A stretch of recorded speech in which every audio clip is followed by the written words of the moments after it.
This villa is located at 56 to 58 am Grossen Wannsee in the western Berlin suburb of Wannsee. On the 20th of January 1942, one of the most murderous meetings in history took place here as 15 officials of Nazi Germany got together to discuss how they would kill all the Jews in Europe. The meeting itself was not where the decision or order to assassinate the Jewish people was made. That order had probably been given by Hitler some 6 weeks earlier. This meeting was called in order to discuss how they would overcome some of the problems related to that order. In other words, the meeting was to provide solutions which would require the experience and knowledge of the participants. This is the Wannsee Protocol. This document gives a précis of what was discussed and lists the 15 participants of the conference and the organizations they represented. Most of these men were highly educated. Some indeed were not even old fighter Nazis. They were civil servants who had only joined the party to continue their careers and enjoy the perks that party membership offered. One person in this group was Erich Neumann.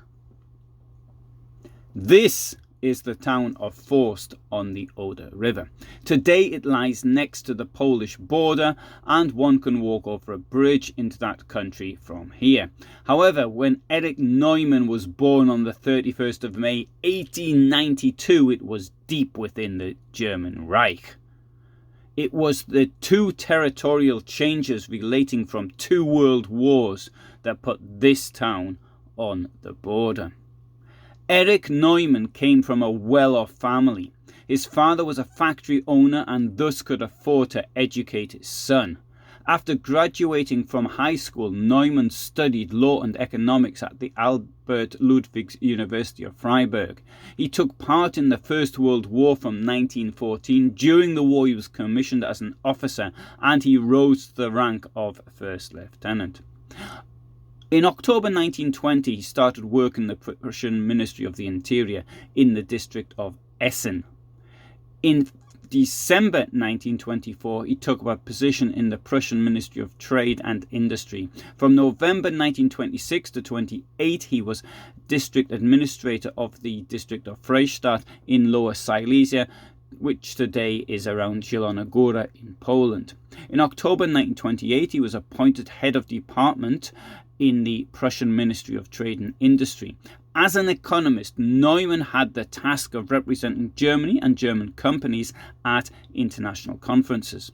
In September 1932, Neumann became ministerial director in the Prussian State Ministry, responsible for administrative reforms. In September 1933, he also took on the task of secretary in the Prussian State Council. As this body had been founded in July 1933 to replace a previously elected body, I assume he got this job because of his political reliability. In any case, the role of the Nazi Prussian State Council was purely advisory. Previously, Neumann had been a member of the conservative DNVP, the party of Alfred Hugenberg, the business person and press magnate who had helped steer Hitler into power as he believed he could control him. In May 1933, alongside many more people, Neumann joined the National Socialist Party. His membership number was 2645024. The rush to join the National Socialists was following their seizure of power earlier that year, and thus can be seen as a career move by many rather than belief in what Hitler stood for. However, Neumann went further than most. In August 1934, he joined the SS, membership number 222014. Neumann was assigned to the staff of the SS main office. On the 13th of September 1936, he was promoted to Obersturmbannführer, roughly equivalent of lieutenant colonel. Therefore, he did not go up through the ranks, but was appointed due to his age and government experience. He continued to work for the Prussian State Ministry, and from October 1936 was assigned to the 4-year plan authority, although for more than 1 year he had already headed a group for Goering that was to assess the general internal and external economic situation. Here he headed the Foreign Exchange Business Group. Given the seemingly conflicting Nazi aims of self-sufficiency and acquisition of raw materials from abroad for the armaments program, this was an important role. Neumann's responsibilities in this position included general business for all 6 groups, as well as liaison between the groups. He was also involved in the preparation of relevant decrees of laws and regulations. In July 1938, Neumann became State Secretary and Deputy for Paul Körner. Körner was the right-hand man of Hermann Goering, for whom he was State Secretary and in charge of the Prussian State Ministry and the 4-year plan authority. Neumann's tasks as deputy to Körner included, amongst other things, the confiscation of assets belonging to Jews. In 1939, he received the honorary rank of SS Oberführer, a non-military rank, but if one had to give it a military equivalent, it would be something equivalent to brigadier, or brigadier general if you're an American. Neumann was in on the secret of the upcoming war against the Soviet Union. His role was in the examination of agricultural production. In a lecture on the 19th of April 1941 at the Administrative Academy in Berlin, he assumed that due to a lack of imports of animal feed, these conquered areas would no longer be able to produce surpluses due to a lack of working horses, and would therefore become areas which would require central support.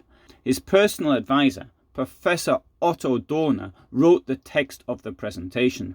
On the 2nd of May 1941, he also discussed this topic with Paul Körner and Herbert Bacher, the latter being responsible for the allocation of food to the troops.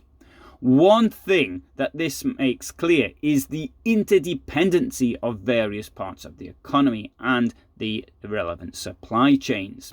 In this case, it is absolutely obvious that harvests would be lower if there were not horses to do the work, and there wouldn't be horses to do the work because there wasn't enough feed for them. We can see similar instances of how disrupting supply chains for political reasons caused hunger in both the USSR and in countries occupied by Nazi Germany. It is my opinion that not enough emphasis has been placed on the question of supply chains and the negative effect that this has on the economy in totalitarian states. And not just totalitarian states, because I'm sure you can think of a very good example where a government recently decided to put sanctions on itself and disrupt supply chains with the absolute obvious results. In 1941, Neumann was also appointed deputy chair of the supervisory board at the Continental Oil Company, and his job here was to look at the exploitation of oil deposits in the occupied territories of the Soviet Union. As far as the Wannsee Conference of the 20th of January 1942 was concerned, Neumann represented Goering's 4-year plan authority. As with all civil servants, he represented his ministry, and he demanded that Jewish workers from factories essential to the war effort should only be deported if replacements could be found elsewhere. This corresponded to the agreement between the Reich Main Security Office and the Military Economic Armament Office.